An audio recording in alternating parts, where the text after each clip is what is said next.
just text him.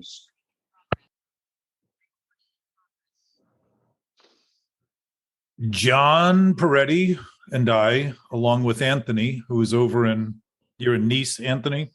Yes. And John and Anthony met together at a men's retreat several years ago. And we're going to have a conversation today and John and I had a conversation recently, which led to some comments and ideas that he has.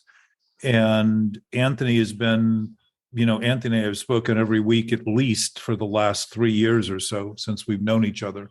So we both explored things on a singular basis or as a duo. And we're going to look at some of those thoughts today in relation to each other's thoughts and see if we can't give a broader expose on this discussion and how it may or may not apply to your life out there listening, anyone listening. And certainly our participation here is a combination of speaking to and listening, which includes obviously responding to what's going on. And I expect anyone listening is going to either react or respond. And if you notice what you're doing in your reactions, you'll notice that you're defensive about certain things, ideas. And I would suggest there's no idea that any of us have that's true, that's defensible, because it doesn't need to be a defensive. It doesn't need any defense because it's not weak, it's not vulnerable. So the tendency is, my understanding is that reactivity is an indication of defensiveness. So if you watch that and notice that, you'll start seeing what you're doing and notice that you, as the seer, capable of seeing, are very different than the actual thinking that's going on, and come from a place that's very much observant and knowing. And that ultimately is our essence, what we all share.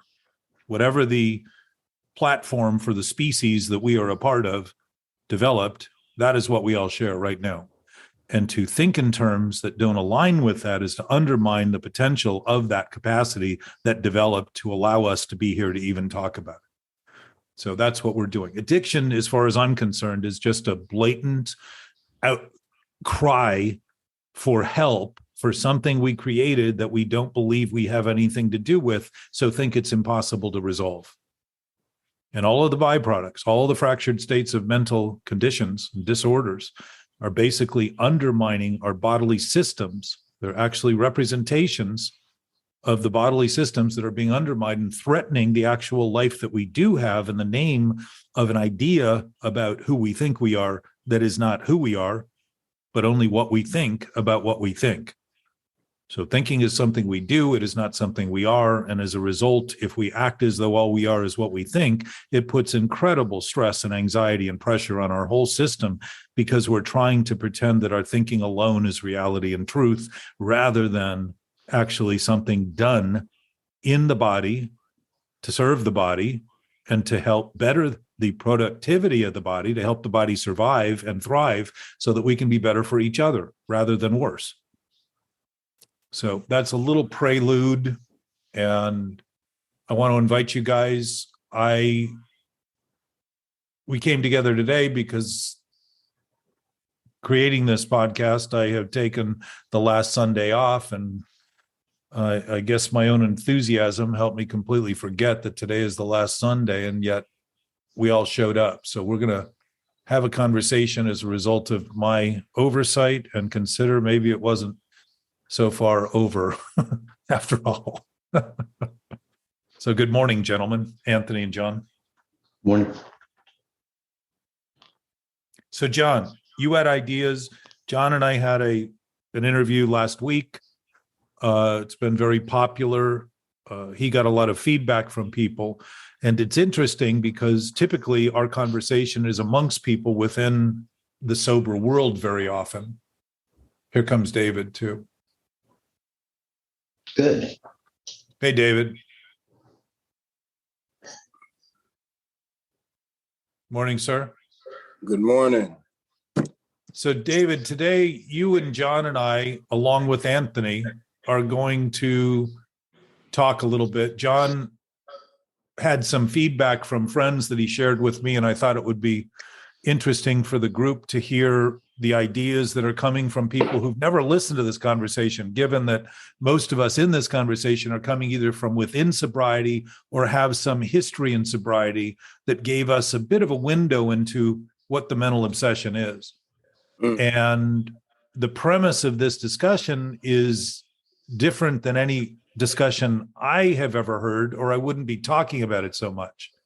And that is that the premise of our existence is in absolute perfect order, that our souls, our spirit, whatever that ultimate essence is not disrupted by what we do, but our human experience is disrupted by things we do that aren't aligned with reality and truth.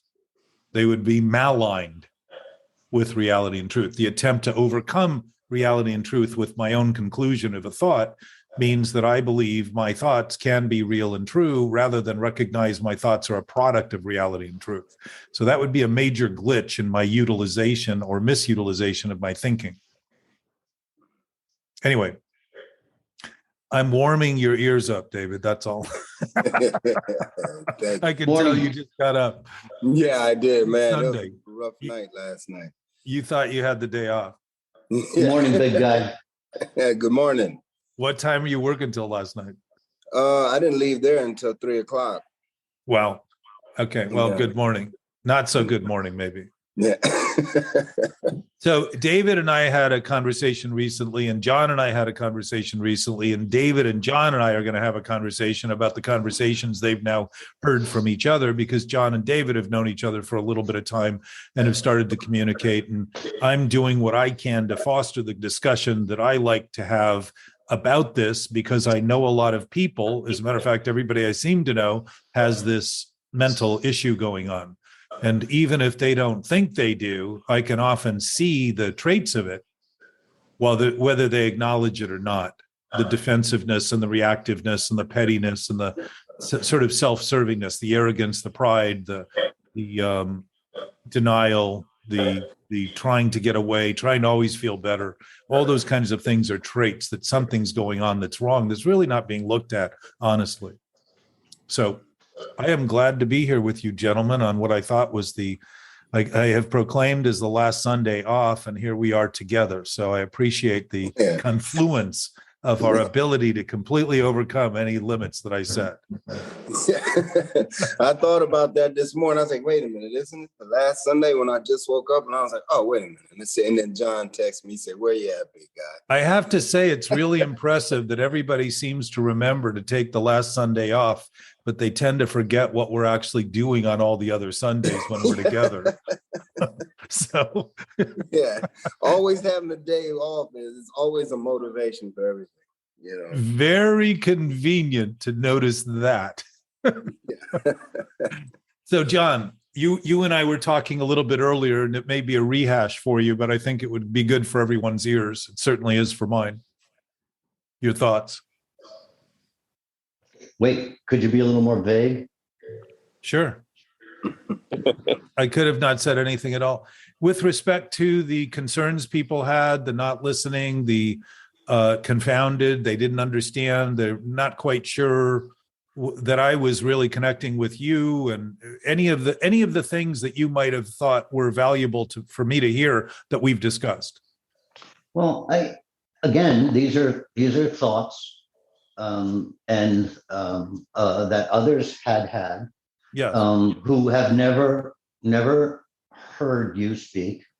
Actually, a lot of it was very complimentary in terms of your articulation and knowledge, you know. But well, let's just focus on that for a couple of hours. that doesn't surprise me. I'm kidding. Yeah, I know. So, as I was saying before you rudely interrupted me, so eloquently, these people who are not in the program listened because I was on it, and they came back and said that a couple said he doesn't understand your questions. He's not giving you enough room before cutting you off. You haven't finished your sentences, so on and so forth. So I don't really think that those are negative. I really think that they're so far outside, your apparatus that they're really confused by the show.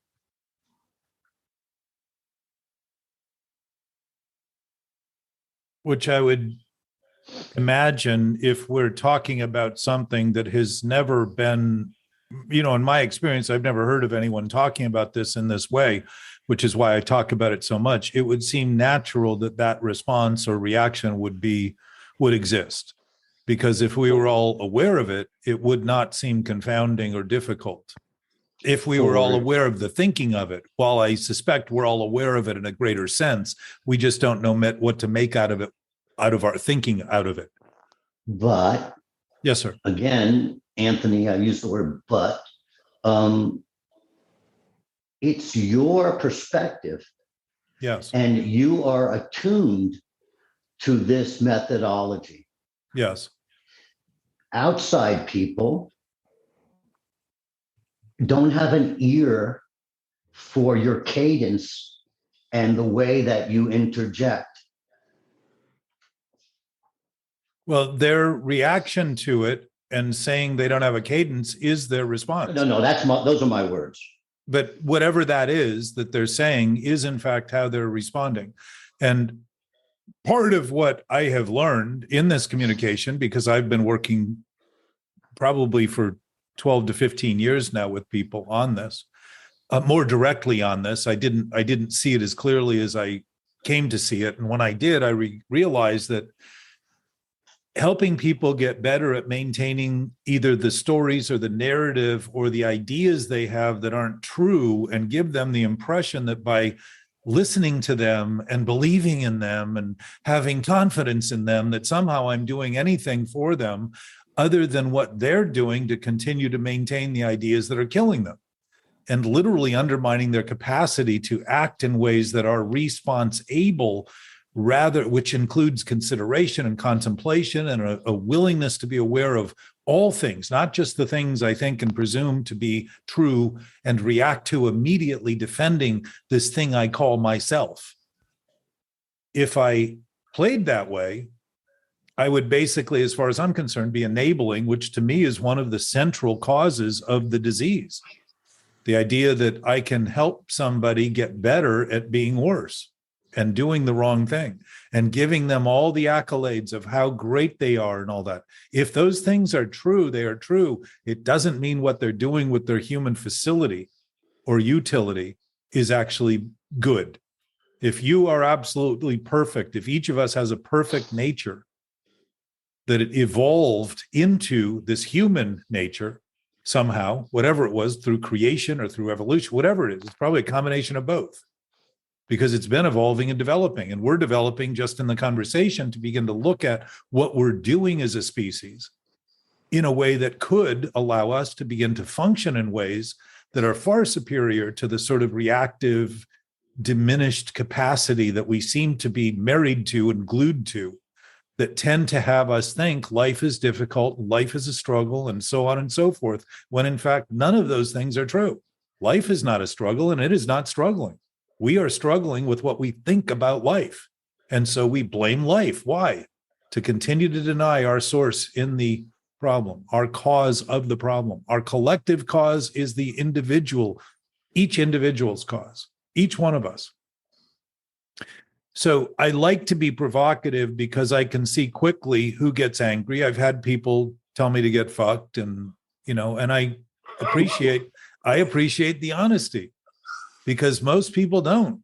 They tend to kind of bury it a little deeper and think they're being nice and well-mannered and all that stuff. And I don't think honesty I don't think manners includes lying. I think being polite is actually being honest and beginning to address things. I don't have to attack people to notice that if they're killing themselves, I'm not helping them do anything but get worse by making believe that what they're doing is the best thing they can do. And I don't want to be I'm not the final arbiter of that, but I am certainly a voice suggesting that if we collectively talk about it more openly, it'll be a little more obvious to our thinking that our thinking really isn't the culprit. It's our misuse of the thinking that has created that impression. So that the thinking can get off the hook and start, like John had talked about, Anthony mentioned earlier, coming down off the ladder, you know? Yeah, off the fence. Yeah, like she's ready to jump, coming off the cliff. And just talk in terms that maintain the ideal of the premise that our source is absolute, our source is infinite, our source is not negotiable and optional. And if that's the case, all the other things we do to think we need to get somewhere are all attempts to claim that that is not true in every way, in every case. Doesn't mean we can't want to do things, but when our life becomes dependent on it, the life we think we have is one born in thought, not in reality and truth. It's imagined, and to think of it as real is delusional. That would be insanity. So it's my brief response. A, you sound very defensive. Okay. From the question I asked. Okay. And B, you make a lot of judgments. Yes. Yeah. I mean, I know you're going to agree with it, but I cite that. What is any decision but a judgment? What is any choice but a judgment? In all respects, we talk about judgment as being something contemptful because we have condemned ourselves to thinking that is contemptful. And we see it as this thing that we can't do. People say, I don't judge anymore. And I said, you wouldn't even be able to say that if you hadn't. It's impossible to say you can't judge without judging. But so, yes. when I ask a question like that, do you feel defensive? I didn't hear it as a question. I heard it as a statement. Okay, when I make a statement like that, do you feel defensive? I feel like it's an opportunity to infill any gaps that might be left open, to give the impression that those gaps are legitimate enough to be maintained by anyone who may be listening. So guys, I'm sorry, stepped on you. No, go. So guys, you're listening, and does anybody think that he sounds defensive? In some ways. Yeah, I hear that defensive. That was interesting because I definitely heard that. Okay. Not that it really matters. So they're listening. Uh-huh. I'm making statements. Yes. You're making judgments, which as you said, everyone makes judgments. But do you feel defensive? Well, I'm just doing what I'm doing, and I guarantee you that any thoughts that I have that are not true, that I am still maintaining in my seeming subconscious, are already defensive. So it would certainly convey in whatever I do. And that perspective, John, is actually a clarity of noticing what I might make believe doesn't exist because nobody says anything about it, as though I've bought everybody off with their silence. Now, I would say, yes, I am defensive to the degree that I mean, exactly as we talk about this thing happening, I do in any way that I prescribe is happening in my own experience. To any degree I maintain a thought that I have, whether it be cultural, historic, whatever they are, that I think and rely on is true, that is not true, that is wrong, I have an inner defensiveness that is going to come through. How I experience it is I get a pit in my stomach, which as I sit with it turns to a sort of energy and a vitality rather than something that seems to be loathsome and horrible. It sort of becomes actually a motivating force to see things clearer and stand in the knowingness that if I'm doing those things and simply admit that I'm doing those things, I have a better chance to come to terms with all of those things I'm doing rather than think I need to figure out each and every one of them in relation to each and every thought I hear and think someday I'll get better if I just sort this out and that out and this out. And they just keep multiplying.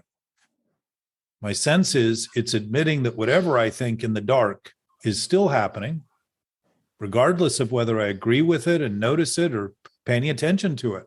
But the attention is you're offering me perspective on my own fallacy and my own thoughts that I'm maintaining that aren't true. So you're giving me that perspective, which I'm not always seemingly capable of noticing because I've been desensitized through most of my life trying to avoid admitting it, trying to deny it, trying to pretend it's not happening because I don't think it's happening.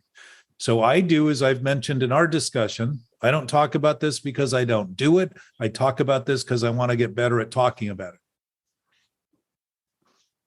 Yeah, I don't think you have to worry about getting better at talking.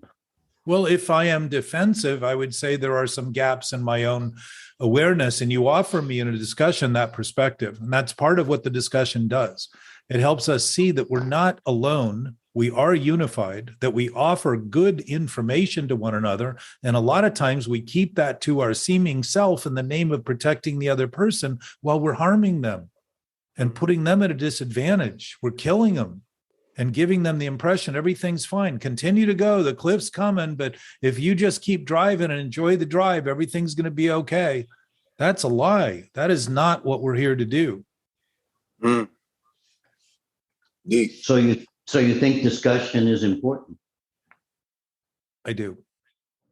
Well, my, what occurred to me is that it's the one thing we all tend to do most in terms of our interactions, aside from the opinions we have internally about everybody that we tend not to talk about. We have all the opinions. We talk shit about people, typically with other people, but not them. We don't talk about to the person about it. Typically, we talk about them seemingly behind their backs, when in fact, that energy we carry with us is recognizable and noticeable. It isn't hidden. It's obvious. So I become a liar, a crusader for posing and misrepresenting what's actually going on, simply in not being able to say to somebody, I have a thought that says, I don't like you. I think you're an idiot. And what I have found is that when I say those things, I start to say, oh, what kind of idiot must I be to hold that thought so long as I think I need relief from it because I have been suffering the idea so long that, I all of a sudden see that there's a brilliance in the clarity of what I'm getting from somebody else, and my own criticism of them is being what I'm doing. And I don't seem to see it until I'm actually willing to say it.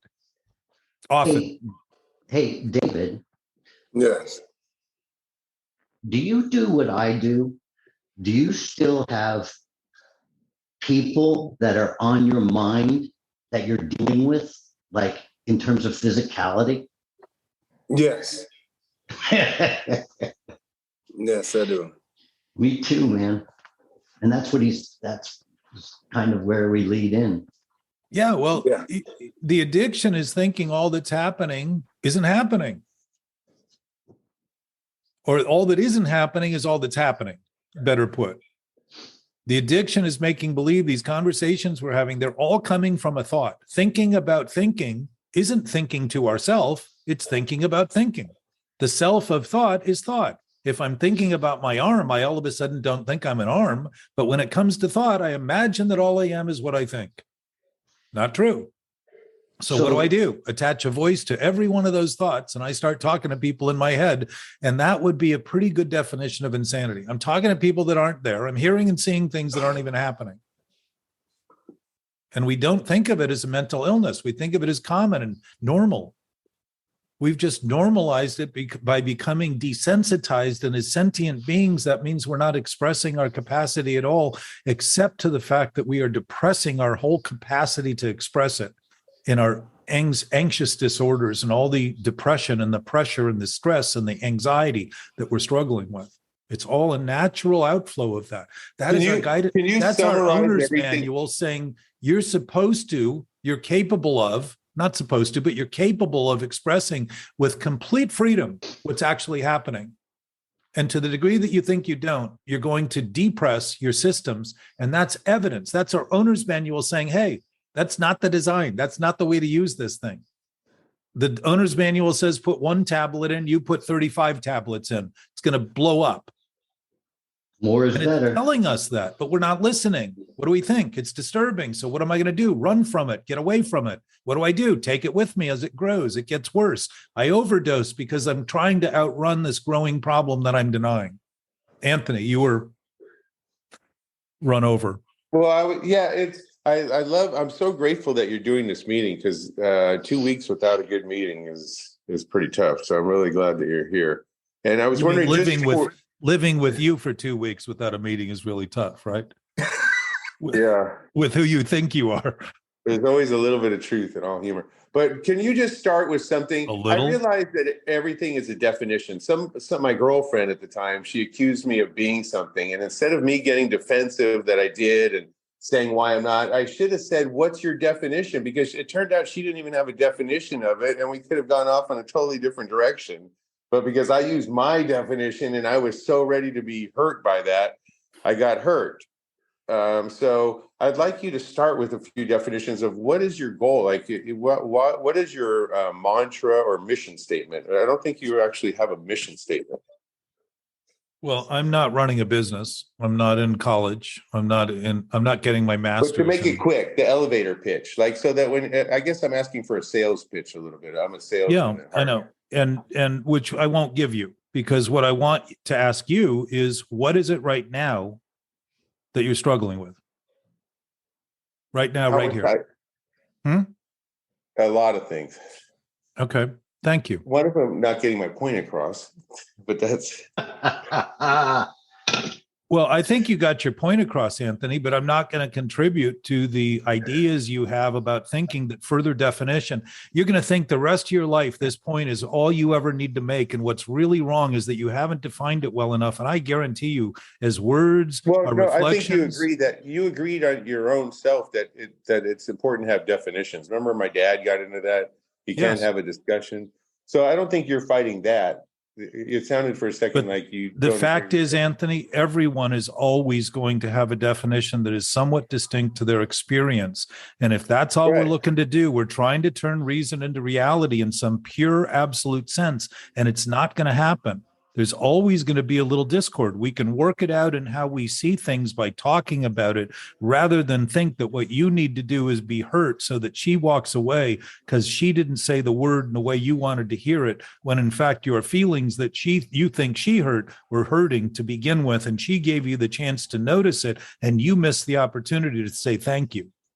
Right, exactly. See how much time we just saved, John? I know I could go on with my day. That's the same hours. Hundreds of maybe. But Anthony, forever. I would have never figured it out. You do not do this alone, my friend. I am heartbroken. I have tears occasionally, more occasionally than ever, over the emotional, distraught nature of my existence. More occasionally than ever. I like when you always stop people to more occasionally than forever. Yeah. But it comes. There's a moving nature to our experience. And to stop it up is sort of like constipating our actual awareness. And constipation is not a good sign. I thought of you today. I was gardening in France today, pulling out weeds. And I thought, God, I love these weeds. This is so amazing that I'm pulling these weeds out. And I thought, I got to tell Jack about this experience. It's just. Well, the funny thing was, when you first realized that, Anthony, you said, why doesn't everybody just plant weeds? You wouldn't have to weed. Yeah, there would be nothing to weed. They grow so easily. They're so happy. Yeah. The weird thing is, not that anybody really cares, but you can't transplant a weed. I've tried to do that, and they instantly die as soon as. I don't know if it's just the 30 times that I tried to do it, I had really bad luck, or they really are special.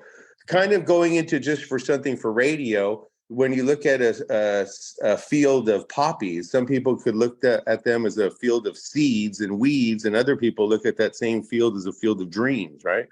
Of the little seeds that fly off.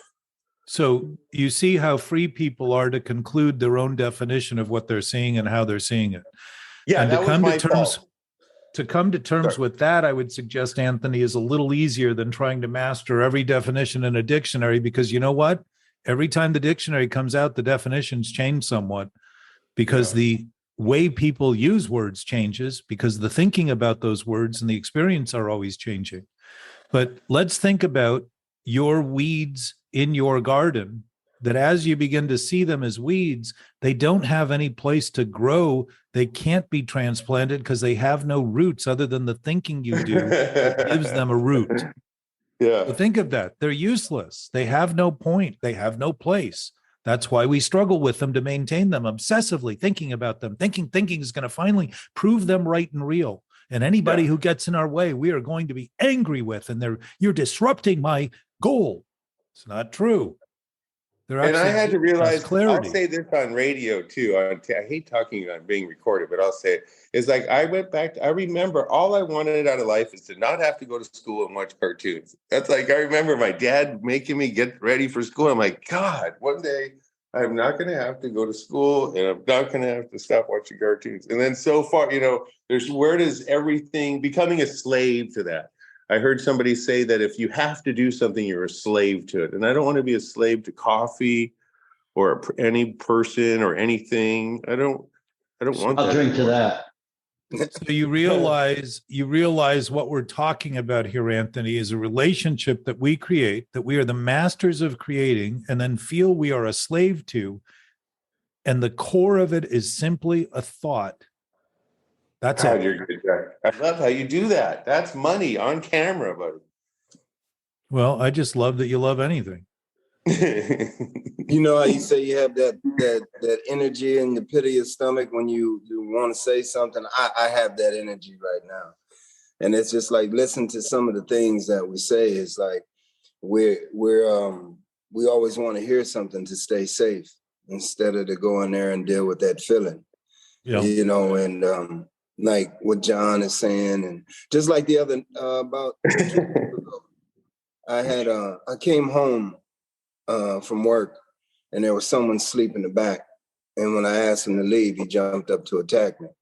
Wow. And I had to hurt him. And I know what he was dealing with, but he didn't know what I was dealing with. And I had just had the 2 days prior had to sit down and do something that I never do, is let someone get close to me and keep talking like they're going to hurt me. And then I said, I did that for the sake of the job. But when I was on my free time and I was coming home to lay down and this person jumped up and then grabbed a bottle to swing at me, I hit him. And then for some crazy reason, I remember what John said. He did like this with my hands. He said, because he seen my hands were broke up. He said, David, they're not meant to hit. They're meant to pull. So I kicked him in the knee and I pulled his ass to the ground and it was over with, and I bet he's not going to come sleep over here again. But to deal with that and good job, the pressure that I had inside of my being and in my soul. And it's like a lot of people would just say, hey, call someone or just walk away. But people like me don't walk away from someone bringing a threat to me like that. It was like, self-defense, obviously. Self-defense. Yeah. And he's coming he'll come back again and say, I don't give a fuck what you say, I'm going to lay here. And it's bigger than just saying, I don't want you to lay here. It's like you just threaten my whole being. And you let my glasses fool you like everybody else. You think I'm a square and I'm not. And now I'm not proud of being a person who's violent and knows how to go into that world because the door is kicked wide open. I don't even think there's no fucking hinge on it. It's just, it's like those swinging doors in those cowboy movies where I just walk through it when I need to. and then back right on out, with 6 shooters blazing. But that's what's expected of me. That's every job I have. That's what people want me to do, and it's because they don't know what it's like to go home and deal with those demons sometimes, and that's why John asked that question earlier. But then when I'm in my calm phase, everyone sees me as a teddy bear. And I said, this is who I really want to be, but it's a lie, Well, but David, Thanks for your honesty. You have the capacity. I mean, we are designed to protect ourselves. We're not designed to be assaulted by people and just let them do it, because that would be in, what was the guy, John, who started the, I'm forgetting the name of the book. It wasn't Taekwondo. It was Steve Austin. Steve Austin. Stone Cold Austin. No, it's another. What are you talking about? It's another book. It's a modern Japanese defense martial art. Musashi. Oh, modern? Modern, yes. He wrote a very famous book that is filled with ideas, social ideas, and probably late 1800s, early 1900s that it started to take. The art of fighting, the art of war. No, I'll Oh, try to not think- Sun Tzu. He's Chinese. No. This is much more modern. It's a modern version of Musashi was the guy who used two swords instead of one. Is that what you're talking about? I think so. Oh, you know what? I think I have it on my phone. Let me look really quick. But the But what's point your point? he made is that he said the martial arts are not designed for aggression. They're designed to prevent people from becoming murderers by stopping them before they go too far. That's Yeah. caca. This was his. No. Even 3-year-olds know what caca means. That's caca. That's this Okay. fucking wishy-washy crap that people want you to hear. That's caca. That has nothing to do with martial arts. That's just bullshit, like wax on, wax off crap. It had to do with his martial art and his view of it, and that's why I mentioned. No. It's hype and glory. It's bullshit. I'm telling you, as a lifelong martial artist who recreated martial arts forever, that's caca. You're my friend, right? So I'm going to tell you what bullshit is. That's bullshit. Okay. Nevertheless, David, he had David? an opinion. He had an opinion that being able to defend oneself prevented someone else from doing even more harm. that's not what martial arts Okay. are. Let's take that out. I got that. I heard your point. I got that. This isn't a fight. It's just a mention. Well, These are no. words. If I was fighting, you would know it. I'm not fighting. You're my friends. I want to tell you what's bullshit and what's not. If you weren't friends, I wouldn't even. Aikido and the Yeah, what harmony about of it? Aikido, is it? Mitsuji Saotomi? That was what Right. it came. So the It most was important, Aikido and the harmony of nature is what he was talking about. the So most the point important thing. Okay. the point I'm making is not a martial art point. I made Okay. that comment to simply suggest that there is a potential to see that natural instinct is something that's actually given us to be able to protect against real threats, right? The guy pulled a bottle out. That's a real threat. It's in front of you. You can let him hit you over the head and kill you. You could do that. That was an option. You have the wherewithal not to do that. You have the tendency not to do that. You have the history associated to the not doing that, right? Doesn't make you conflicted to have those options of noticing your being potential is at peace and is in harmony and is at complete rest. And there are human things you do that may seem to conflict with that, but they're just potentialities that you're expressing in your human nature. Here's the kicker. Interesting that our instincts help us prepare for and execute flawlessly when we're in the face of real danger. And yet when we become the person we think we are, and we believe our life depends on maintaining that thinking, the greatest threat to our own literal existence, our bodily functions, is this opinion we have about who we think we are and thinking that that self is true and real enough to stake our life on it. And what it produces is anxiety and stress and reactiveness and doubt and uncertainty and all of these kinds of things. Why? Because it's doubtful that it has any basis in reality, and it's certainly certain that it's uncertain. And our instincts go the exact opposite direction. So what do? We think running from the consequence, the feeling, is going to get us away from it. So denial becomes our source. Denial becomes the flight. Right? But what if you're not denying it? What if you're embracing it? Well, then you're having it and you're beginning to notice honestly that you're creating a condition that is self-induced, self-imposed, creating a self that doesn't exist, that is an illusion imagined to be true and real, which is delusional. Then you have come to terms not with not doing it. I can't do this, but I am absolutely capable of doing this. And I am free enough to notice that I'm capable of doing that. And as a result, I have no good sense in me would want to do that. Period. I can, but I'm not committed. Now, what does that mean? I can use that imagination to turn into a great movie script or a book or any number of things that are creative to help elevate awareness about things in the world in some moralistic way, rather than the immorality, the immoral ideas we use to make believe it's all we are and all we think. And now we have to fight for the life of something that doesn't even exist.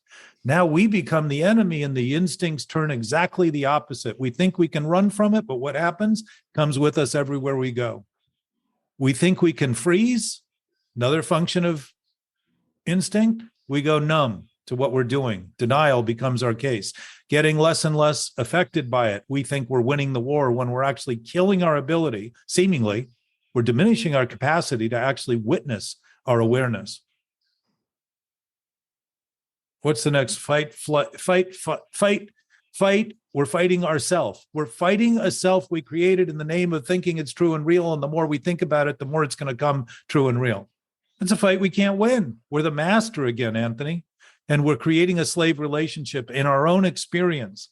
We're beating ourself, self-abusing ourself in Because the it name feels of so thinking good when you that self stop. has a self to be abused, other than simply a thought thinking about a thought.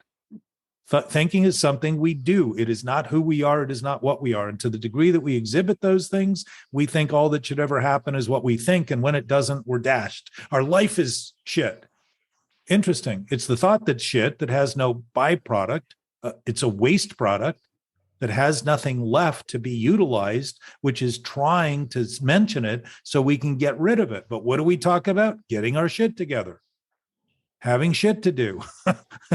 We're trying to groom the shit. We're trying to make the weeds flowers. It's loopy, at least, and insanity probably at best.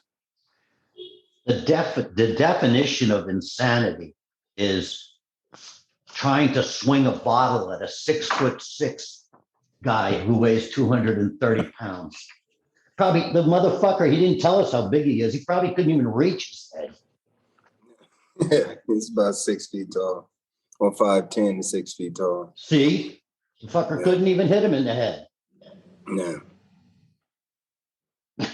The deeper struggle, there is no greater enemy that anyone can ever pose than the thinking we do 24 hours a day when it is at odds with the self it thinks it is.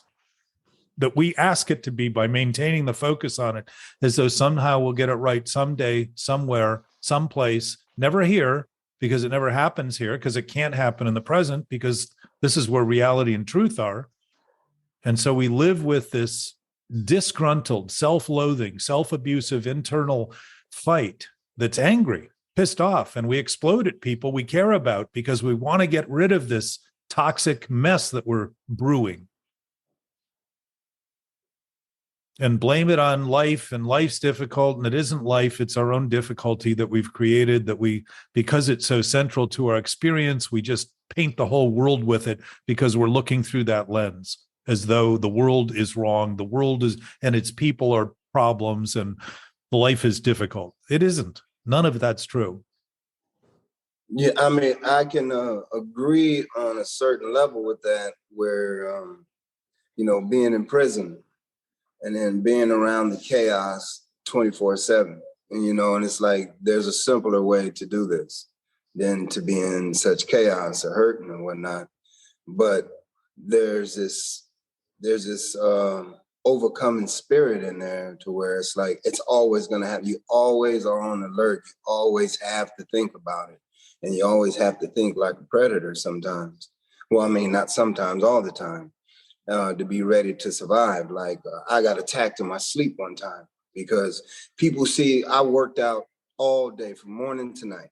So they knew they couldn't fight me head up with my eyes open. So someone hit me when I was asleep, and that's how I did this to this hand right here, because I woke up. He didn't hit hard enough, even when I was asleep, but those are the things. And it's like where sometimes people would walk up to my bed and I would wake up and it was like, how did you know I was coming? And I was like, I can see your shadow through the sunlight. And don't ask me how I did it while I was unconscious or in that REM, or maybe I wasn't never that deep asleep. I've always had problems sleeping since, where I hear small noises and I wake up and I sit and I have to figure out what's going on, So it's like that thought process never really leaves. It's a survival, like I worked for this guy that was, he competed in like the UFC fights and stuff like that. And he was a teacher in karate. And him and this other, his partner, everyone was afraid of them. And then someone asked him, this question always seems to get asked around me. It's like, would you fight David? And his name is David. And he said, you know what? He said, I would think twice before I fought David. He said, because I've had 1,000 controlled fights and he had about 1,000 fights to save his life. So he knows how to survive, and he's going to do what he has to do, even means put his life on the line to survive. And I never forgot that, and we had such a mutual respect. And it's like me and John have a respect for one another, because when we look at each other, we're looking in the mirror. He sees in my eyes what I see in his eyes, and the one thing about that brings us a calm about each other. He says, you know what? I don't want to meet that, because I don't want to introduce him to that. Because I know one of us is not going to walk away. We're not going to smack each other and then say, hey, that felt great. No, we're going to go, and like for the regular person to understand that frame of mind is like I was telling you before, when I crossed that line and then when I look back, I couldn't see it anymore. It's like, have I ever, it's like I'm throwing life ropes over there, going back and pulling myself back like in a blizzard, like it's pulling me in. And it sounds insane, but it's like, it's just pain. All that stuff, that blizzard that's coming back and blowing me, it's pain. And it's the responsibility and accountability that I had to deal with the things I've done, and to fight people that wanted to fight. But then after you really hurt a person, they look at you like, why did you do that? And everyone around is like, you didn't have to do him like that. And it's like, yes, I did. And, because when I fight, I want to make sure he's not moving anymore. And that's when I'm going to walk away, because I realize how precious life is. Well, you sort of described that too, David, and the guy in your interview, the guy that let that blood-curdling scream out. Yeah. And then looked at perfect peace in the morning, because he'd come to terms with the situation. He was ready to do what he needed to do, whatever that meant. Mm. And there was no question about it. There was that, it's almost like a bottom in recovery seems to be that point at which someone is finally willing to admit what's happening accurately. And the question is, do I need to keep digging deeper? Is there anything to do that would have me interested in digging any further? But it's hard. It's a little, like you say, digging deeper, but it's a little deeper than that. Well, my sense is essence doesn't have depth, because it has, when we think of it in terms of space and time, it's always going to be infinitely greater than anything we could even imagine. Mm. So as far as we dig, you got to go deeper. Mm. But in reality, since it's always wherever we are, it's just a decision we make to finally say, I'm as deep as I ever need to go. I am where I am. I'm always in the place that's open for my alignment, my agreement with what's going on, my concession of what's going on, my surrender to what's going on. I'm always there. The question is, why do I not think so? And I would say it's an addictive nature that's caused by making believe I'm not doing what I'm doing and it's happening to me. Everything becomes flipped around in that seeming world. It seems to be happening to me, not by me. So what am I? I think I'm irresponsible for everything that's happening. What do I claim to be? A victim. I start pitying myself. I feel that way sometimes. Yeah, like I feel irresponsible when I have to do some things. afterwards. That's what I deal with. Was that an irresponsible response? You know, and like I say, but though I do feel like a victim in a lot of these things. And it's Yes. like, you know, people throw these rocks at a giant. When he turns around and steps on them, then what happens? You know, oh, fuck, I didn't know he was going to step on me. I just thought I was going to throw a rock and he had good aim or something. You know, it's like I sit and I look at myself sometimes like, you've gave me something that no one has ever given me. And that was an opportunity to show that you really care about me, you know, and my well-being, you know, and that's one of the things that helped me grow a lot, because before it was like I was afraid of every decision that I made, and in turn it made me a horrible alcoholic, you know. And now that I'm here and I've been here, it was like one of those things that I always wanted. You know, I've always had a big brother or a father figure in the prison system. So I'm going to give you a warm bed, you know, and you're going to stay here. But to have someone actually reach out and say, I care about you, it shook me up, because I'm used to pushing those people away. You know, I know you notice sometimes when I fall silent, because it's like, I don't know what to feel. Yeah. I haven't felt that before. Yeah. You know, and I get afraid of it. Well, and David, talking about it, mentioning that will bring words to those feelings, because the feelings have always been present. We haven't always known how to speak to them because we've been so on guard about what we're thinking and so defensive. And I'm included in this. I do not consider myself excluded at all. I get better from this conversation by listening to your viewpoint and being confirmed in my own recognition, and see things in ways that I can't put words to until I see you talk about them, and then they become clearer for me. We're designed to interact. And to interreact all the time just means that we're constantly trying to fight like a nuclear explosion and wonder why things don't go too well, and we don't get too far. We don't maintain relationships, and we don't have useful jobs and productive outcomes. It isn't a surprise, and it isn't a secret. It's obvious.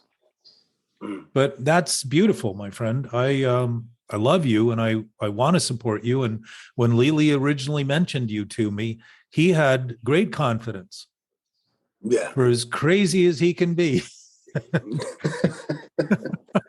Thanks for your honesty. Thanks for your honesty. You and I would meet and appreciate each other. And he stepped up in a situation that I was struggling with a few guys who were getting really belligerent with me. And he rode up on his bike and threw his thumb over his shoulder, and the guys packed up and never said another word and took a walk, you know. But I appreciated that. And then he disappeared. It took me a year to figure out who he was and how to find him. And we had a meal. So, you know, the welcoming and the opening is the expansiveness. The denial and the closing doesn't eliminate the expansiveness. It just eliminates our experience of it. Our human condition is suffering as a result of what we're doing. Our being is not suffering at all. There's nothing there to suffer. But the clarity of that knowing gives us the impression that guilt and shame is in fact something that we would never have if it weren't for the clarity we knew that was the absolute gift of our nature. It wouldn't occur to us. What would we be guilty for? We'd be doing the only thing we could be doing. And that's what addiction claims. It's the only thing we can do because it's the only thing I'm thinking about. That is a lie. It is not true. So opening up and beginning to even say that you don't have the words is probably dealing with something very poetic and beautiful. And those words may have never been put to that thing. And in terms of your experience, I would say they've never been put to that thing, and you're learning to simply put them in whatever way you can. And I wouldn't rush that, because John's written poetry for 40 years. That's probably one of the most difficult arts, because to put words in an order that give people an experience that they might always know and never have had in terms of their thinking is a profound shift. And I would, if there's a goal here, Anthony, it would be to bring that form of poetry to people's ears. So what they hear is something that becomes an inducement to what they know, so they can express it and see that they're not under attack. But if they are reactive internally, they're already attacking the self they think they are. And that phenomenon is already going on, and bringing light to it doesn't darken it. It begins to expose it, which can be very disturbing at first. It tends to come with a gulp or two, sort of like there's shit stuck in my throat. Right. And I've had those words stuck in my throat too. Think of the terms we use in relation to that. I just don't know what to say. Well, that's a good time to actually recognize the silence of knowing that's our nature. Silence is a motherfucker in this world. I'll tell you that. And in the world that I walk in, that silence is, like some people, you say some people can't be alone with themselves in a room. I love being by myself. Never think I'm alone, or lonely, I should say. I like being alone sometimes, and it's the best. And, John, I'd love to hear your take on some of this. Yeah. I first of all, there's another word besides loneliness. I'm not ever lonely, even though I'm an only child, and maybe because I'm an only child. But also, I'm never bored my whole life. So those are two words that I don't understand the definition of. Well, you're certainly never boring. Yeah, well, you don't have a consensus. So anyway, the point is, I need you to I take notes and because I can't keep up with the conversation. So I have to take notes. So I need you to back up for a second, back to the guy in the cell who has a breakthrough, Jack would say. But I'm sure this happened weekly in your 22 years of experience. Is that not true? It's true. Okay. So how come that didn't happen to you? You know what? I don't know. It's like just to come straight off of it is I didn't know how to surrender like that. Or give some. I don't see it. And I can't give you an honest answer why I did. Yeah, I don't buy it. Let me make a suggestion, David. One of the things you said that really struck me is that as soon as you got to prison, you said you knew the one thing you wanted was to go home. Yes. And my sense is that clarity became your anchor and an honesty that was willing to face what was going on and do the best with it, which is exactly what you did, which is exactly why the guards held you 2 hours after you released, to remind you that they cared enough to make a point that you do not want to come back here because you do not belong here. Yeah, one of the things I will say that I thought, and I'm gonna be 100% honest. When I first heard somebody do that, I said he was weak. There you go. That's exact. Now you're being truthful. Right. Yes. Right. Because I didn't know how to break down. Now, yeah. So you know why? I think I know why. Because I think you were the tippy top dog. I had a different thought process. What did I just say? Mm-hmm. Tippy top. You acknowledge that, or I'm wrong? I can acknowledge it. Yeah, damn fucking right you can. Tippy top fucking dog. That's why. Tippy top dog, buddy. So now we need to get you a dog trainer.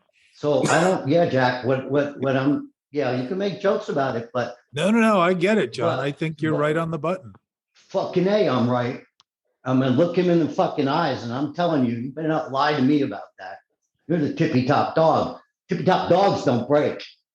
Well, but the brokenness, my sense also, David, came when you got out and you found yourself getting nauseous and nearly throwing up when you were in a car and completely insecure about being out of that environment because that environment became so predictable in its unpredictability. I could control. I controlled the environment around me. That's right. Yeah. And when I got That's out, right. I had no control. I was afraid. Yeah. So However, the fear had been there and you managed it. Yes. Yeah. however, let's not negate the heroic aspect of 22 fucking years as tippy top dog, right? He's in the Yeah. hierarchy, right? He's a 6'6", 260-pound predator within an environment that he's doing pretty fucking good at controlling. I see a movie here, 22 John. fucking see a movie. years. Yeah. There's a with his movie here permission, a somewhere. movie. 22 years. That's what I'm saying. That's why you didn't break. Well, I imagine if there had been a choice, even though I imagine it was a choice because it was a consequence of choices you made. But if there was a choice to walk out, you'd have probably walked out. And, incarceration doesn't really offer much more to do than simply survive until it's over at all costs. And to think about our thinking that way when we're not even incarcerated is to think we're living in a prison. There's an image in one of the Herb K does a workshop on emotional sobriety with Alan Berger, and they have an image of a guy in a prison cell in the middle of a field with concrete walls and bars, and he's standing there holding the bars. And he starts to get aware, and all of a sudden all the walls are gone, but he's still holding the bars in front of his face, looking through the bars. Now he's doing exactly what prison metaphorically represents. He's still seeing things through the bars that he's hanging onto. Yeah. And my sense is there's nothing more terrifying. As much as all these other metaphoric experiences can be terrifying, there's nothing more terrifying than living that way 24 hours a day, 7 days a week, day in, day out for years and years and years and years, while we're slowly, like the Chinese water torture, just a drip at a time in your eye to the point where you can't take it anymore. It's not aggressive. It's just really annoying and becomes this chronic doubt and uncertainty and flagrant loathing and hatred and abuse of a self that doesn't even exist. Thoughts occur where feelings occur, where pain and pleasure occur in our brain. There's nothing that can get closer to those pleasure and pain centers than our thinking, aside from our nerves, which we're manipulating by pretending we're not feeling what we're feeling and using them now, using anxiety and adrenaline and all kinds of other bodily chemicals to give us the impression we got it, we're managing, we got it under control. And it's acidically beginning to corrode and cannibalize our body from the inside What's out. your beach ball theory, Jack? I was just thinking, I love that beach ball theory that you... Give it.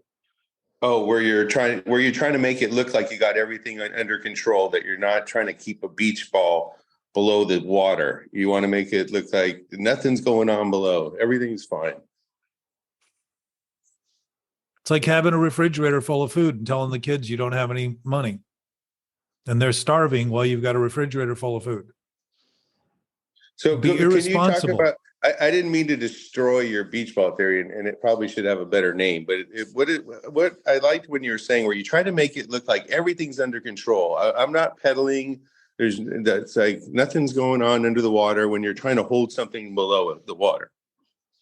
It's denial, Anthony. Right now, to any degree, we think we have control over things that are out of control, because think of the word out of control. This is now out of control because there is nothing to control. That's why it is out of control to think that we're in control. There's nothing there but a thought that we're thinking about with a present thought, as though that thought we're thinking about is true and real. That's all that it is. That's insanity right now. To the degree we do that, it creates a horror film in our own experience that we become very, very certain we need to come up with 1,000 different forms of camouflage to hide behind. And is it possible to do the opposite of that? Because the reason I bring that up, I was thinking to myself, God, I got it made right now. And then I'm like, is that really true? Or is there a beach ball that I'm trying to make it look like I really do have it, man. I go, there are a lot of moving parts still. I got to make sure all my cars are in the right place. It's not as easy as it looks. I realize, even though it looks like it's really easy, there's a But lot of work Anthony, there. in any given moment, your cars are exactly where they are. There's nothing you need to do about them. Nothing. Absolutely nothing. They're always going to be exactly where they are. You are always going to be exactly where you are. Until you need to ship one of them somewhere to a different country. Then it becomes a little different. That's if you want to evade this point, we can do that for a second, but I would rather make this point so that you can actually begin to notice something that's reliable. You tend to struggle with a lot of doubt. You tend to ask a lot of questions. Questions come from doubt. We wouldn't ask questions if we weren't in doubt. If we were certain, we wouldn't ask questions. I thought there's no bad questions. There's no such thing as a bad question. I don't know. I've heard plenty of them. When you're asking questions about questionable things, it's just trying to serve the interest of pretending you don't know better. And I would not say that's the best direction to go. But to get back to the point, Anthony, if you're where you are and we are where we are, and everything right now is in the place it's in, everything, everywhere, not just the things you think about, the things you think you're responsible for, but everything. That's a pretty assuring thought. I like that. I feel better all of a sudden. Well, realize that that's the nature right now of our existence, and it's always here. It's not somewhere else. Yeah, because I'm like, I just got to worry about one car, not everything. One car. It doesn't mean I'm hypocritical and not trustworthy because I create other experiences that don't create that impression. Doesn't mean I'm hypocritical. It just means I'm making decisions that cause consequences that don't always align with that natural, pure awareness. And I would say every time I decide to do anything to some degree, I'm putting my choice at risk because it may or may not happen. Yeah, and this goes back to your whole theory, which you haven't talked about, which I love, that whenever somebody has a problem with anything, it's always that it's the way it's supposed. Nature is doing just fine. If you look at your little world and this little problem you're having, yeah, there's a problem. But as soon as you look at the big picture and say nature is doing everything it's going to do and everything is just the way it's supposed to be, the big picture, don't get caught up in the little picture. It's not a matter of don't get caught up. It's just noticing that when you start looking at the bits and pieces, it all looks very confusing because they all become relative to all the other changing bits and pieces, and nothing seems certain except the fact that everything's changing. Right. But you can't think of that certainty until you think of everything, which suggests to me, in my experience, that what we struggle with are not the bits and pieces, but coming to terms that with the fact that all the bits and pieces fit perfectly when they're seen as part of everything rather than separate from anything. When I think that my position becomes absolutely necessary to maintain, I am claiming that I can take a position that opposes things when in fact I am confirming all those other things by thinking there is any position to take. I'm twisting it in ways to serve this inner conflict that I'm trying to resolve that cannot be resolved as long as I continue to maintain it. The impossibility of it is not life. It's the impossibility of my own approach to thinking that I've been witnessing, nothing more or less. To see it clearly is to begin to recognize we have no obligation to do it. To pretend it's something we can control is the provocation to think we need to prove it by continuing and continuing and continuing to do it. It's exactly what an addiction is based on, because it's an addiction. It's the source of it. It's the core of it.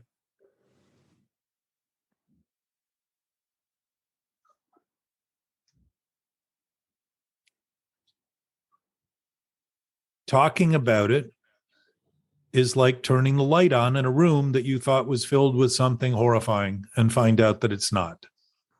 All you've been doing is managing the idea that in the darkness, something might be there.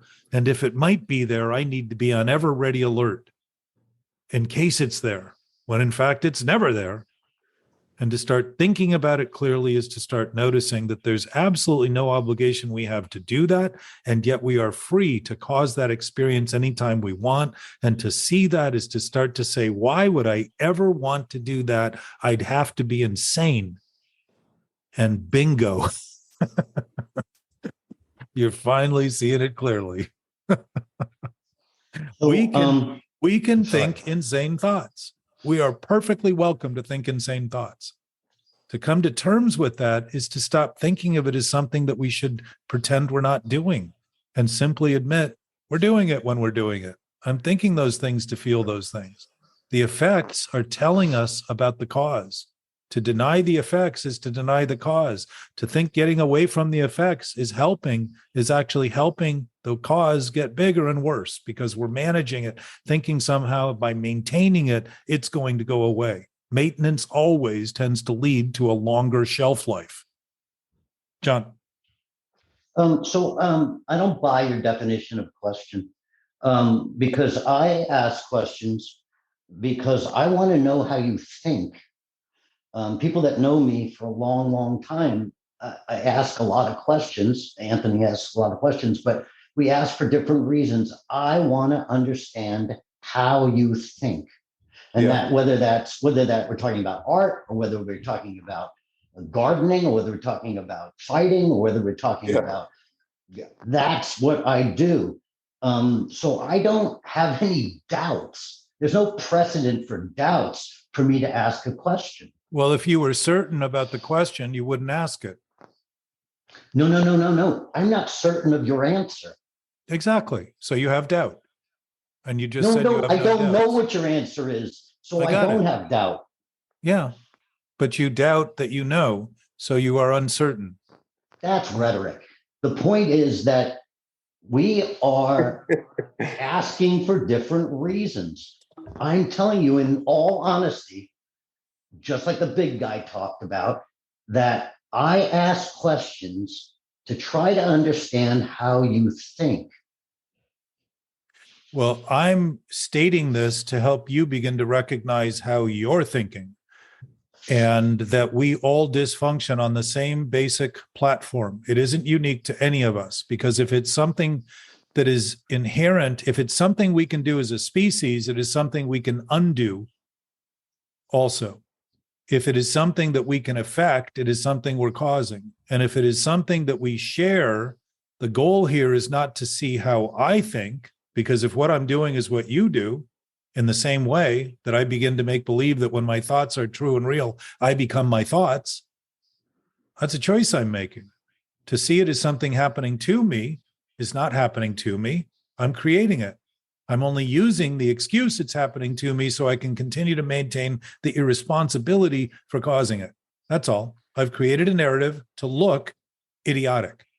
I'm not suggesting questions don't have a point, but when they are used, like you keep saying, for reason, you're trying to use thinking to conclude something that is already concluded, is not within reason or thinking, because it's an absolute knowing nature. And that begins to actually elicit a surrender in a direction of seeing that reason, intuition by definition is knowledge beyond reason. There is no reason in it at all because there is no thinking in it. It's just knowing. It's a knowing nature that knows it knows and is aware it's aware. If that's our nature, you and I share that. So it's nothing I need to tell you about, but by mentioning it, I might help your thinking introduce a thought that might say, oh, if that's the source, then my over-reliance on constantly thinking about my thinking and trying to answer all these questions in the ways that can't be answered, John, not about planting and gardening and things that you can actually engage with and learn about and be more productive with. I'm talking about something that is impossible, that will never be productive because it's delusional. That's the source of this discussion. It's not to dismiss the value of wondering.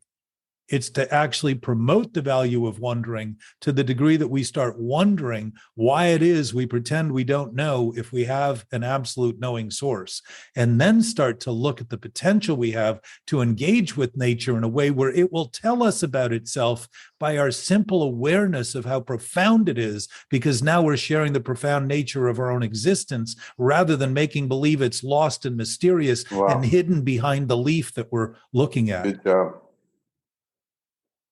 Is there a period there? No. Okay, well, It's the never-ending sentence. Being inquisitive is not about doubt. And being inquisitive is a positive notion, is it not? Okay.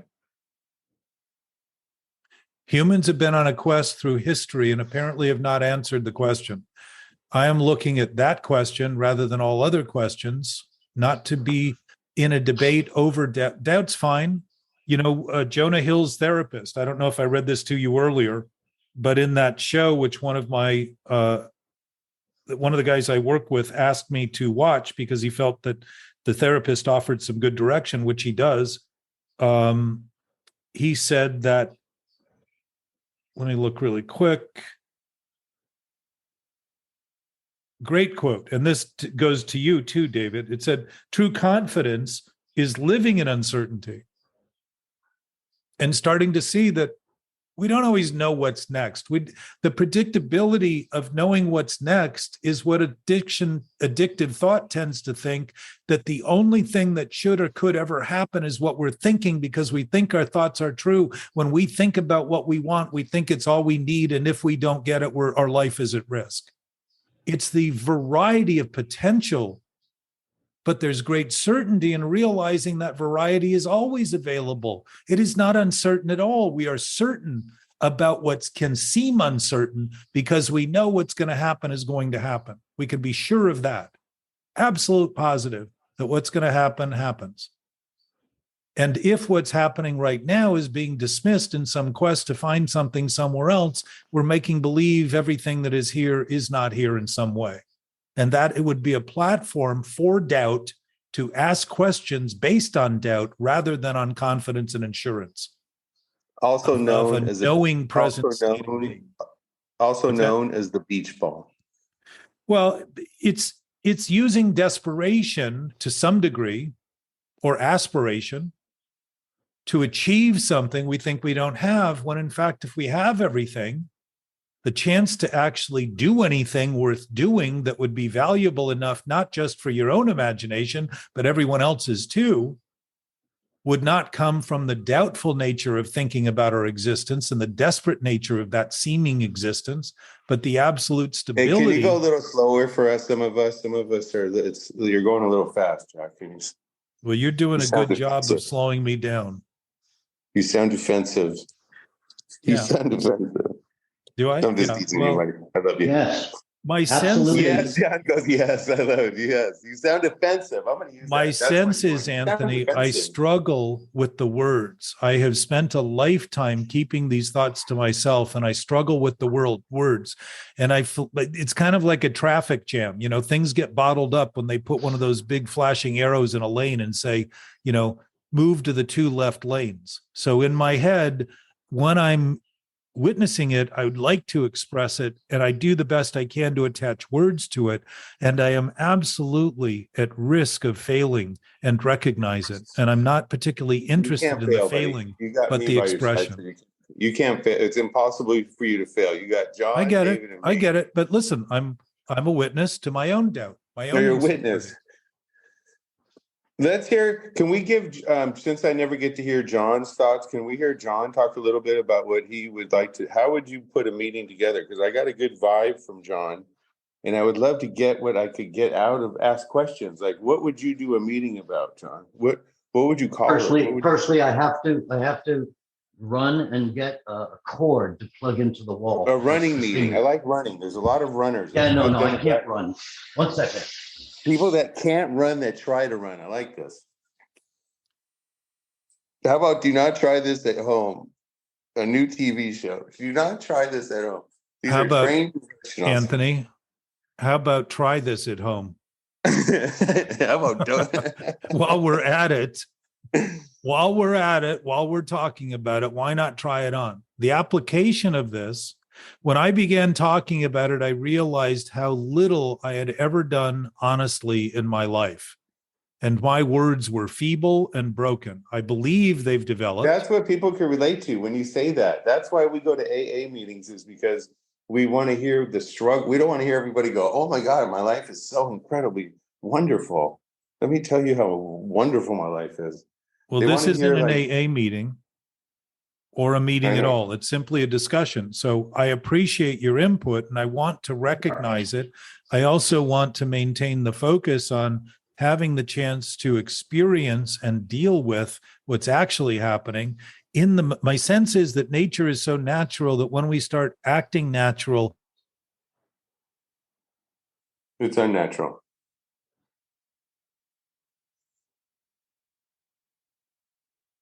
Hello? Nature just has a way. It's survival of the fittest, brothers. Let's Well, rock where'd this ev- place. Where'd Let's go, everybody John. go? Take it away. We lost our host. You have to carry this on. Go. John, you're on camera 3. David, you there? Where's The everybody? John and Anthony show. This is the best show ever. Anyway, I don't know what happened, Anthony, but This is the way it should be, man. Right? I'm here tired of hearing Jack talking. I'm just kidding. We're still being recorded. Fuck. well, I Jack just did it. I don't. Is David still here?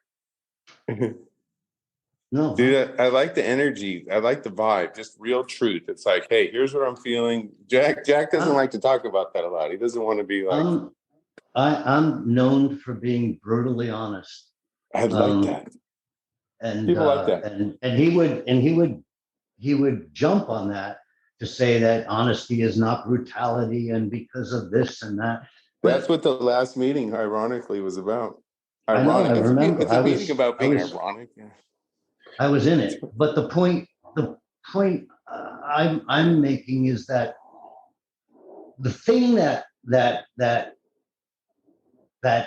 Jack is talking about us doing, yes, right, is something that you said something that got squashed really early on. This is the greatest meeting ever. What you wanted was like a resume, or what word did you use? Probably sexy girl. No, from him. Oh, I wanted a mission statement. There you go. So the thing that I ask is, hey, Jack, what's the solution?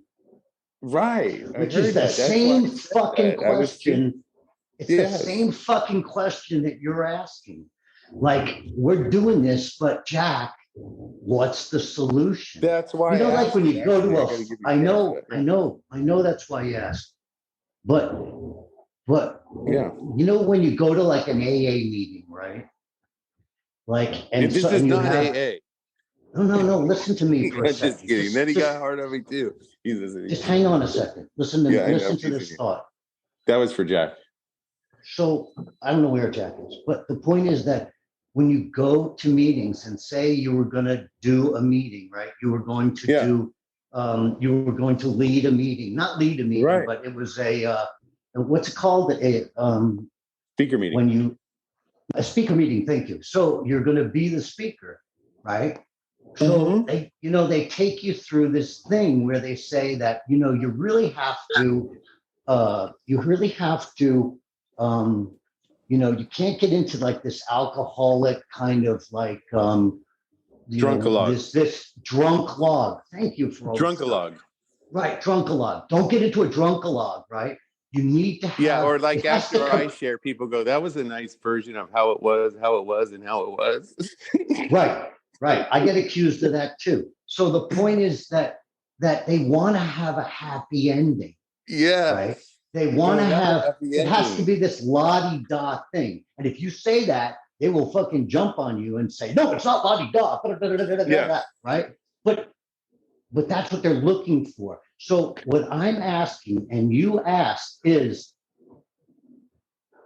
what's the fucking solution, Jack? Right. Exactly.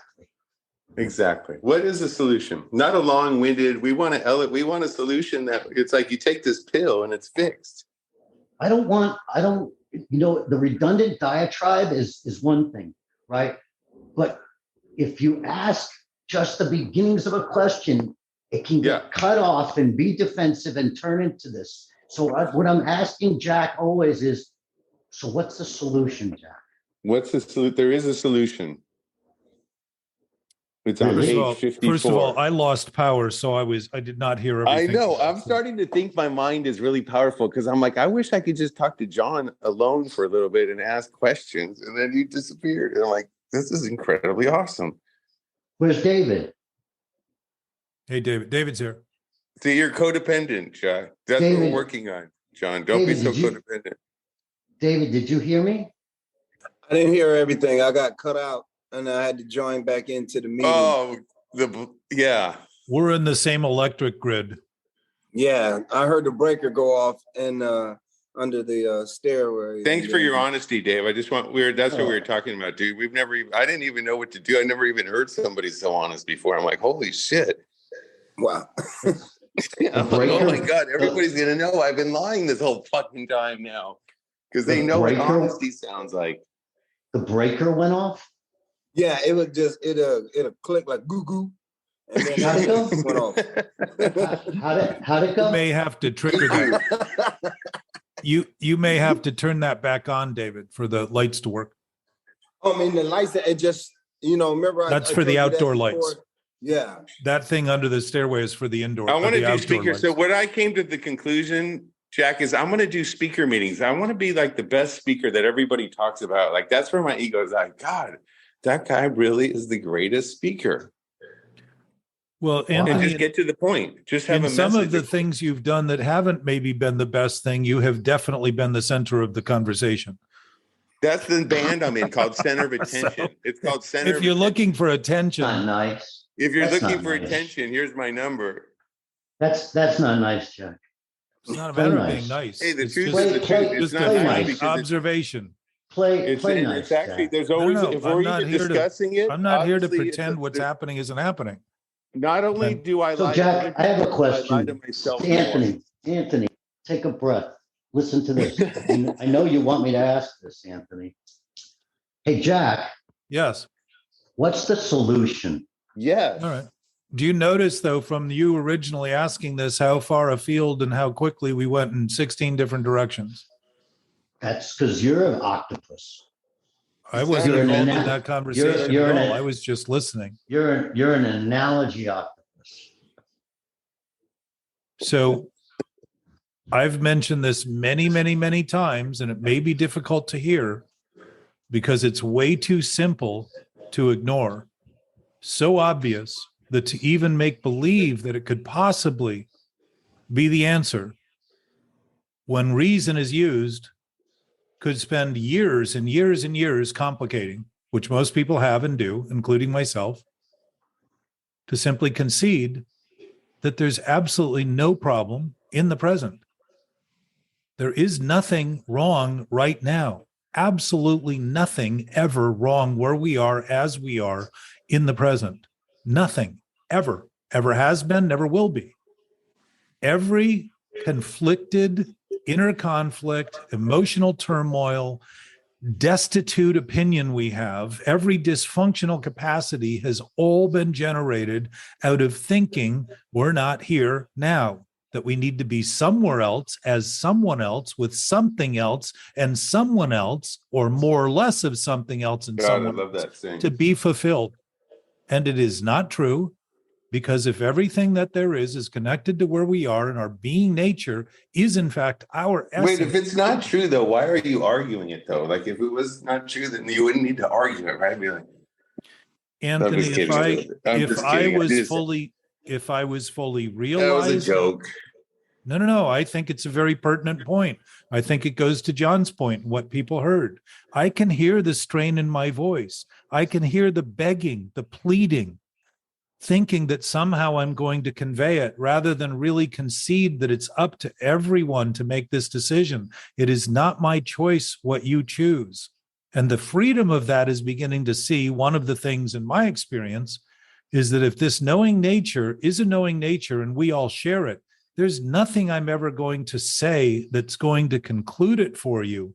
But there's a lot I might be able to do to help you look in a direction that may be worth seeing and start to concede for that self you think you are, and realize it's only been thinking that's been the culprit in giving us these impressions the whole time. And we keep reverting to it and reverting to reason and reverting to understanding, thinking somehow it's going to figure this out. And I can't grasp it. I hear Wait, it all you know the what? I time. got to stop you right there too. I don't do that anymore. I got to admit, I used to, and I can, but normally I don't do that anymore. I know, but you hear what you just said? I used to. Normally. Normally I would. Yeah, because you've normalized this new awareness and thinking that the other thing that's going on, that may be going on, isn't going on, because you've come to a new realization of what you're doing in some way and maybe not looked at it in every way yet. All I know is my dreams are very good. Like, I never knew I could have such incredible dreams. Do you guys have great dreams at night? Anthony, the ease of noticing that you have a natural source will provide enormous benefits that you couldn't possibly come up with trying to feel better about doing. That just naturally, it's where I left off when as soon as I was talking about nature, the electricity. Yeah, then I just said, I can't stand listening to this. And then it just disappeared. I'm like, oh my God. So listening to it, though, Anthony, really is a confrontation of the thoughts you have. Manthony. That sounds good. Is, if it's difficult and then to David's hear, like, the circuit breaker just flipped. I don't know what it was. It just flipped. Cuckoo. if it's difficult to hear, it is the reactive nature of your thinking that is attempting to defend itself. And the self it's defending is who you think you are. So you think your life depends on not hearing these things and being desensitized to them. Exactly. Jack? Yes, sir. I think your answer to my question is really good. Oh, no. And I think that, but it's simple, not easy. No, you know what's not easy, John, is when we think it's not simple. As soon as we think it's not simple, we think just it's. told you, I think it's simple, yes, not easy. But the big book says that because Bill knew, he actually said that in the book. The program is simple. It's not easy. Why? Because he knew that we are people that take reason and continue to use reason as our source. And we're going to complicate everything as a result of it by trying to come to conclusions that can never conclude what is absolutely already conclusive. Truth does not, it isn't that we can't get there. It's that we've always been there.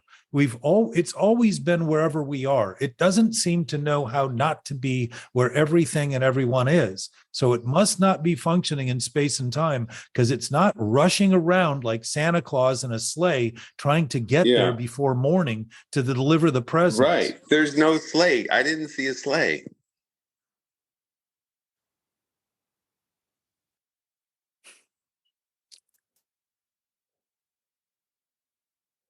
David, you're muted too. This is the greatest show I've ever seen. Greatest show on earth. Think of the potential we have as a species to walk this planet with our heads up, looking at the adventure, the wonder, the possibility, the capacity, the awe. Or what if I started a human zoo? Like, what if instead of a nightclub, you're in it. You went to the zoo and you just saw like the coolest people. You saw like somebody that was really cool from the 80s. It was like a zoo for time periods. Anthony, you're in it. Zoos just cage people. Like we're not designed to be housed in boxes. Hey, and we're not designed David, to. Well, wait. Time out. Let's let David answer that. Yeah. In David, a box where are for you, 22 David? years. David? Yeah. David's the only one in a box for 22 years. What was your moment of clarity, David? What was the moment of clarity? That's what I want to know. A moment of clarity. Oh shit. I don't think I had an aha moment while I was in there. I think it was going in. You know, there was when we were getting transferred, it was me and 3 other guys. We were getting transferred from one facility to the permanent facility in the youth authority. And he said something that spooked me. He said, 3 strikes you out. It's time to play ball, gentlemen. And I looked at him and was just like, fuck, it never hit me that this is where it's all about to happen. And then I just seen everybody else as I walked in. Like normally when you go in there, it's just like, you have to put a demo down so people know not to fuck with you. And I didn't want to approach the situation like that. And once I went in, I was just quiet. I was just out of myself. Yeah. And figuring out, how do I master this situation where I'm at now? And the way that I had to master it was to change the way that I look. And that's going into the youth authority, because I had a special case where I was, a youngster. So they housed me at the youth authority until I was a certain age. Then I graduated to prison. So it was called an M number in California.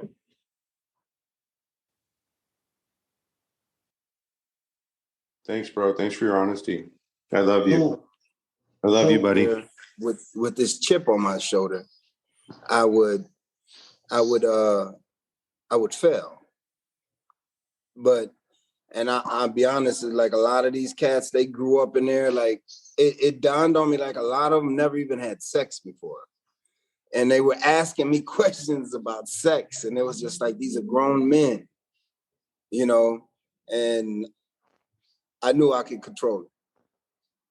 I knew that situation was easy for me to do. I've always been one of the ones that is quick to learn something. I have a lot of trades, and some of the stuff I don't even remember. I went through it so damn fast. But the mental part of it was just to suppress. I suppressed a lot of my feelings, because if I let them hang out the way that I wanted them to hang out, I would fight a lot more often. And then when I was tested, I would. Yeah, exactly. I had to put a demo down. That's why I hated to transfer places. I hated to go to different. I did the bulk of my time, like it was just like 5 years here, 5 years here, and then 10 years in the last place I was at in the same dorm. That's my longest residence ever in my life, was in dorm 12 in building 110 in Avenal State Prison, and I didn't like to leave, because as soon as I got up there, someone look at me and I wore glasses, and people say, oh, he's a square, and they walk up and then I have to flat back somebody. Yeah. So you had to know when the perfect balance of being a predator and then being a regular person, within those confines, but something. Do you want to write a movie about it? Do you want to do all of us, like us four? Maybe it's destiny. Maybe God wants us to be really rich off of David. I have no interest in writing a movie with you guys. But do you want to be in it? Like, don't say that. That's negative. Like, I would just say yes. Oh, I'm sorry, but that's, as Jack would say, that's honest. Because just be part of the team. Like, you're the one that David looks up to. Like, you're the coach. In the movie, Robert Redford plays you, bro. Anthony. Oh, thank you. And yeah, it doesn't matter what movie he's in and what time period, he has the same fucking hair. And we don't have any. Exactly. That's the correlation here. Us three don't have any. I can't swim, okay? Negative is attached to positive. The two are share common ground. They're just positions, Anthony. But I can't swim, Jack. I can't swim. From Butch Cassidy, I watched that movie scene again. He's like, I can't swim, Butch. Here we go. So how far are we going to descend here? All the way down. We need from to the point of the discussion. What time is it? 11:07 LA. 1:07. I got 10 minutes. So we've gone about an hour and a half, which is good. And maybe, I mean, the recording may have shut off the recording at this point. I don't. The recording may have been disrupted, so I may have to have it come up as two different recordings. But the point is, there we go. Probably the broader point, John, and everyone listening, is that To concede an absolute source is to begin to realize that it doesn't matter what we think, it's always there. So if I'm experiencing horrible things and I'm sure that everything's going to hell, and that absolute nature is there, and I can remember that, Yeah. which I believe I'm capable of, if I could remember how to be delusional every minute for years and years and decades, certainly I could remember something that's accurate. Oh my God, I love that. If I can remember it and remind and just say, I am as I am here now as a present being, that's my nature, then all I'm doing with my human experience is causing problems because I am committed to ideas that aren't true. And I can begin to dismantle the seeming mantle that I put those ideas on, the iconic position that I've given those thoughts and ideas, the reality that I thought that they were, and begin to let them melt. When I see anything accurately, the awareness of seeing melts it like the sun melts snow. It just naturally begins to dissolve it. The problem of my tension in my body begins to dissolve because I'm no longer imposing the chronic nature of the anxiety in the present traumatic stress that I'm creating. Yeah. I begin to minimize. That's what you were describing, Anthony. You sleep better. That's the solution. You give now about 3 milliseconds between your reactions, where it used to be none. I thought you were going to say million. I was so impressed. I'm like, yes, I'm gonna donate 6 million. But Anthony, you have a manic tendency. It has softened. It has gotten a little easier. There are times I don't you like, sit yeah. quietly. And I realized today before the show, like that's what I like. I like to be right at the, and that's why I like David and John on the show, because they're just like a straight shot of whiskey. It's like, whoa.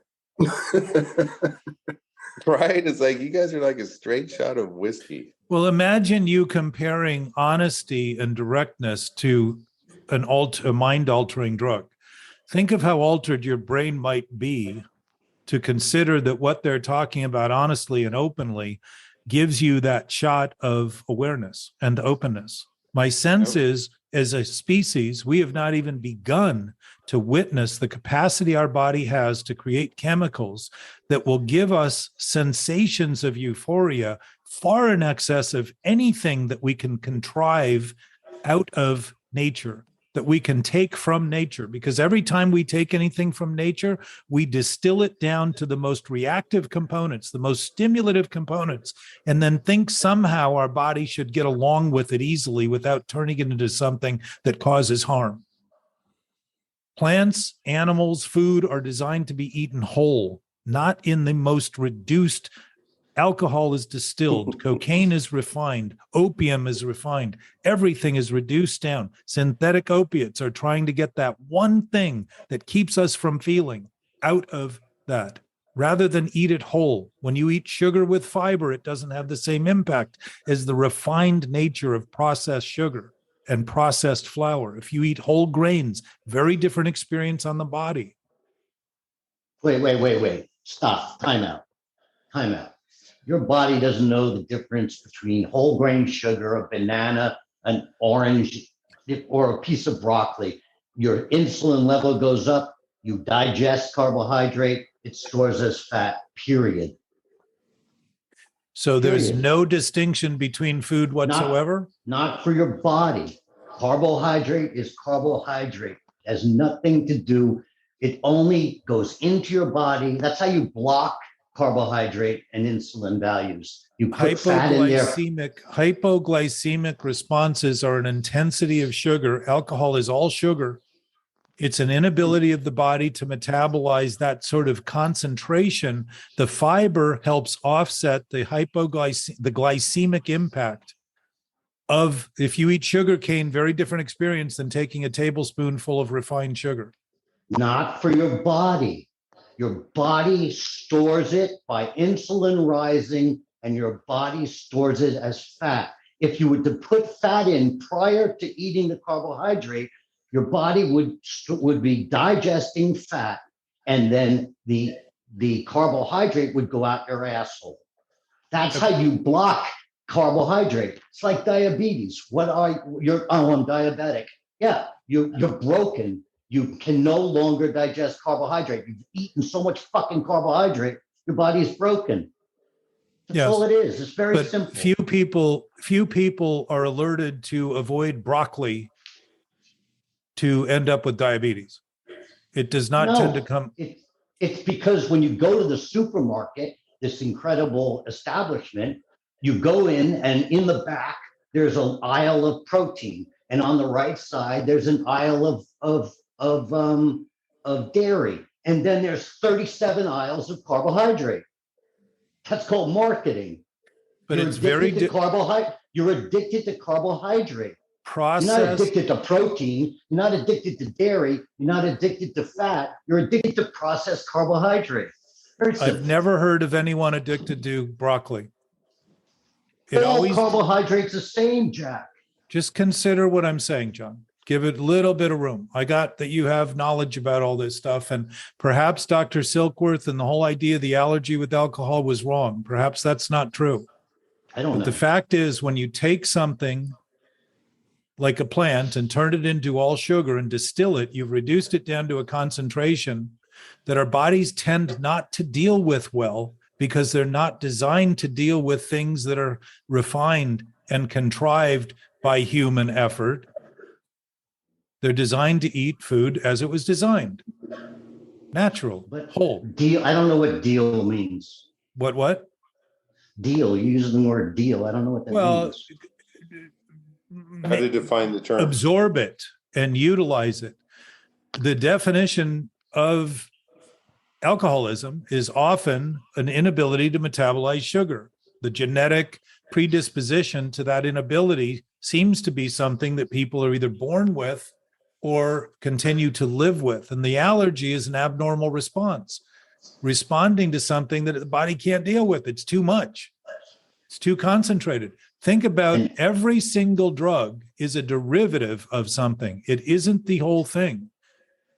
Mescaline, psilocybin, THC, every one of them is a reduction. It's an enhancement of the most potent chemicals in there that are mind altering to a point. Marijuana, after all these years, has gotten to the point that if I smoked it, I used to be a heavy pot smoker. If I smoked it, I would probably have an experience that would be very, very different than what I remember, given the now current THC emphasis on it. And whatever they put, I don't know what they've done with it, but whatever they've done has been a hybrid of human effort. It isn't what was originally designed. It's been culminated, just like with poppy. Do you have a strobe light, Jack? What are you talking about? Wait, let's just focus for a second, because he's on a roll, and I'm gonna talk in a second. Go ahead. I'm on a jelly roll. So listen. Allergy. Yes. Right? Talking about allergenic response to carbohydrate, right? Allergy, right? The allergy to a carbohydrate, say for me, it's corn, right? Makes you want to eat more of it because it makes the body feel a way that it doesn't normally feel. Exactly. I'm not arguing with you. That's an addiction. Yeah, it's an allergy. But an allergy is an abnormal response to something. And what it means is that the thing we can't handle, we want more of. So what do? Drink more. What's corn? Vodka. Or no, it's mash. Whiskey is corn. I don't know. But they distill whiskey from corn, I believe.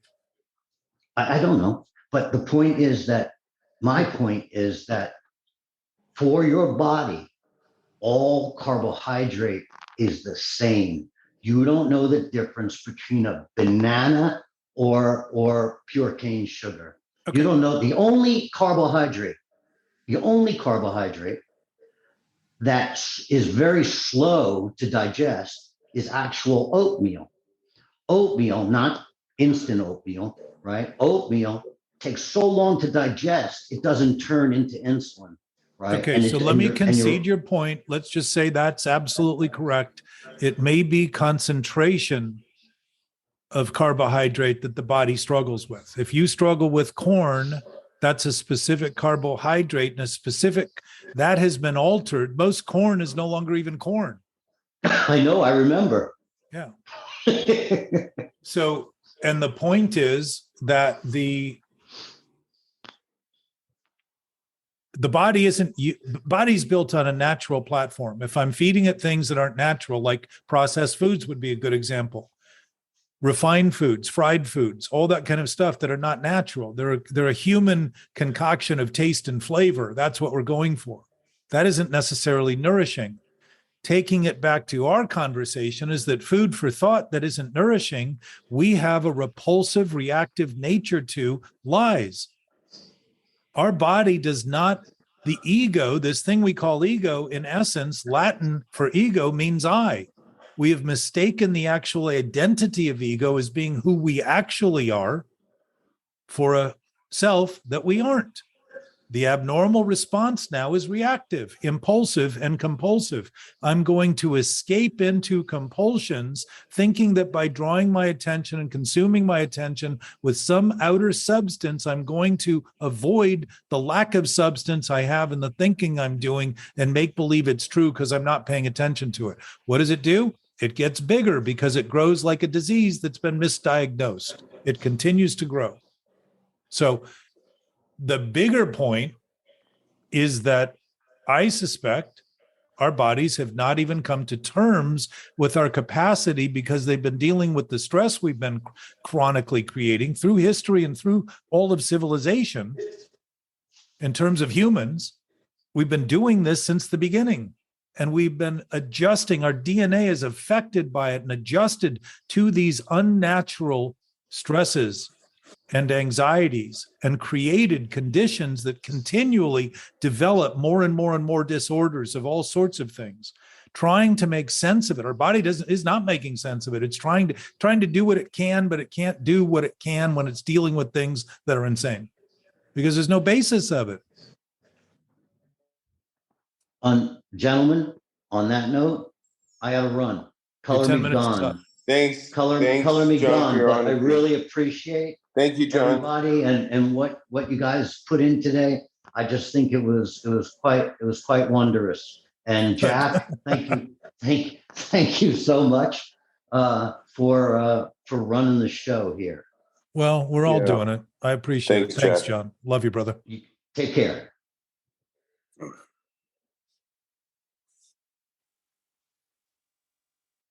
So, Anthony, this has been a good episode for you. It's the And best episode ever because I realized that until I realized, David's story, we need to write a movie about David's struggle. well, I think David's working on that, Are you, David? both the struggle and the script. Are you cheating on me, David? Are you cheating on me? Yeah, I'm trying to find my way through this writing Right? situation, and trying to put it together because I figure, it has to be heard from. If you're just a little bit better looking, we could do something with this story, bro. I'm getting old, man. I've been through a lot. Who do you want to play, Denzel, or who are you looking at? Denzel's older than me. Maybe Right. Morris Chestnut. I'm going to play Denzel. Right? Yeah. There it is. Seriously, let's make some money. It's not just about having mental, I have a problem with mental thinking too much, but I also want to make money on movies when I see it right in front of me too. Is there a meaning for that? Yeah. Anthony, Can you If you pretend like you resolve- were a football player too? to resolve the one thing turns everything else into great value, and it would not exclusively be money. Just the value of living, the value of relationships, the value of the potential you have to give, the value of the potential you have to receive, the value of all the people around you that are struggling, and the potential to give them something that they cannot seem to get from their own preoccupation with a self that doesn't exist, who they think is who they See, and I are. look at it the other way. I'm like, they've already got it and they need to lend me money.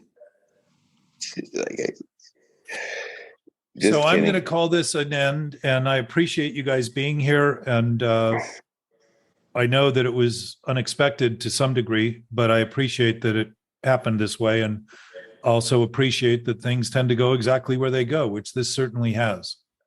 Both of you and John too. John has been a spark, because I suspect that in a lot of our discussions, I have not been challenged by people, and I've mentioned it before, that there are things being thought that aren't being said, and tried to provoke or promote the idea that it's okay to talk about it. I actually grow in the face of those things. I have a chance to actually look at things with a little different perspective than I often do. And it doesn't satisfy the doubt that I have, but it gives me some credence to the fact that engaging with other people is in fact important enough to do on an honest basis, because there comes the actual witness we all have of this absolute source that we can share in ways that might be unexpected and things we've never done, because effectively, if every moment is new, we're always doing something new all the time. And to start seeing it that way is a much more invigorating approach to living than making believe that we're bored by what's going on, because we're boring by the way we're acting and doing, and desensitized to what's actually happening. So I love you guys. Love you too. Love you, Jack. Love you, David. Thanks for your honesty, you guys, Jack and David and John. Thank you. Anthony, now And get what you back to see work. here stays here. Not quite.